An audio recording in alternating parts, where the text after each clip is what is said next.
Est-ce que tu connais les lanternes magiques, les dolly, les pellicules peut-être? Je t'emmène découvrir tout ça au musée du cinéma et de la photographie à Bueil, du côté de Passy-sur-Eure. C'est ici, cinéma, on peut lire. Tu me suis? Avec plus de 50 films réalisés en 70 ans de carrière, Jean Delannoy a clairement laissé son empreinte dans le cinéma français. Ce musée municipal rend hommage à cet roi d'adoption au parcours exceptionnel. Et pour cette visite, j'ai eu la chance d'être accompagnée par sa fille Claire, fan de La Première Heure. Ensemble, on replonge dans l'univers d'un réalisateur récompensé au Festival de Cannes. Rien que ça. Il a commencé en 1928. Il était dans un film de cinéma muet, grâce à sa sœur, qui était une grande vedette du muet à l'époque. Et après, il a appris le montage et il a très vite fait des films, réalisé des films lui-même, jusqu'à un certain film en 1946, La Symphonie pastorale, qui a été couronné au Festival de Cannes. Et ça a été le début de sa très longue carrière. Si tu te caches, c'est que tu as honte. Honte, mais c'est lui qui a honte, je le sais maintenant. Il n'a jamais pu soutenir mon regard. Il lui fallait celui d'une aveugle. Comment oses-tu? T'as une bonne tête, mon petit père, mais fais attention.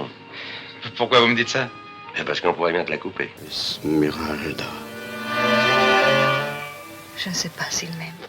À l'heure du tout numérique, difficile d'imaginer comment se fabriquaient les films et les photos au siècle dernier. Dans les allées du musée, appareils, affiches, costumes et décors nous embarquent immédiatement dans les coulisses du cinéma. Dans ce musée, nous avons gardé d'abord tous les documents que mon père avait chez lui, et puis tous ses scénarios, toutes ses photos de tournage, ses appareils, ses affiches. Et nous avons tout mis ici dans ce musée, et tous les ans, nous organisons des expositions et nous sortons certains documents qui ont rapport avec le thème de l'exposition.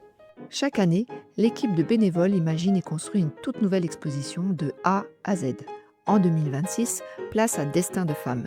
Une exposition qui met en lumière une vingtaine de femmes d'exception dans la vie comme sur grand écran.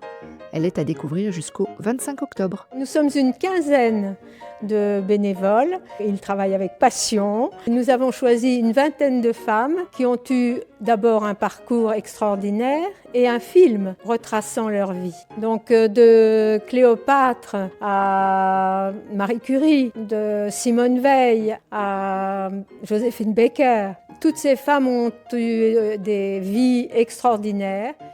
Pour découvrir ce lieu unique dans l'Eure, rendez-vous les samedis et dimanches de 14h à 18h au 8 Grande Rue à Bueil.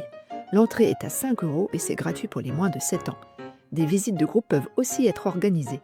Et comme le dit l'équipe de bénévoles passionnés, 1, 2, 3. vive le cinéma!